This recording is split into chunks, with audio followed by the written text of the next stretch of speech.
Mae Seiclon Idai wedi sgubo drwy'r wledydd Mozambique, Malawi a Zimbabwe, gan adael dinistr aruthrol. Mae dros 480 o bobl wedi eu cadarnhau'n farw, a 400,000 wedi colli eu cartrefi. Mae tai, ffyrdd a phontydd wedi eu chwalu, a thir amaeth yn gyfan gwbl dan ddŵr. Mae miliynau o bobl wedi eu effeithio yn barod, a dydyn ni ddim yn gwybod union faint y dinistr eto, wrth i'r gwerchwilio ac achub barhau ar sôn am bod mwy o law drwm ar y ffordd.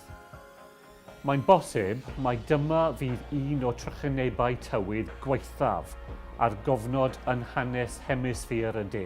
Mae aelodau DEC yn cydweithio'n agos â phartneriaeth genedlaethol ar lawr gwlad i ddarparu cymorth gan cynnwys lloches, bwyd a dŵr.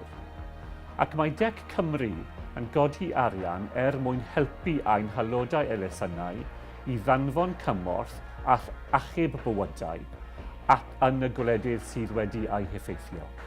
Mae angen help ar pobl ar unwaith.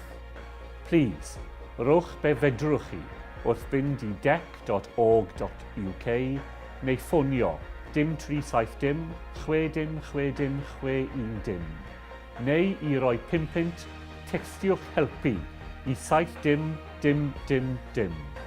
Diolch.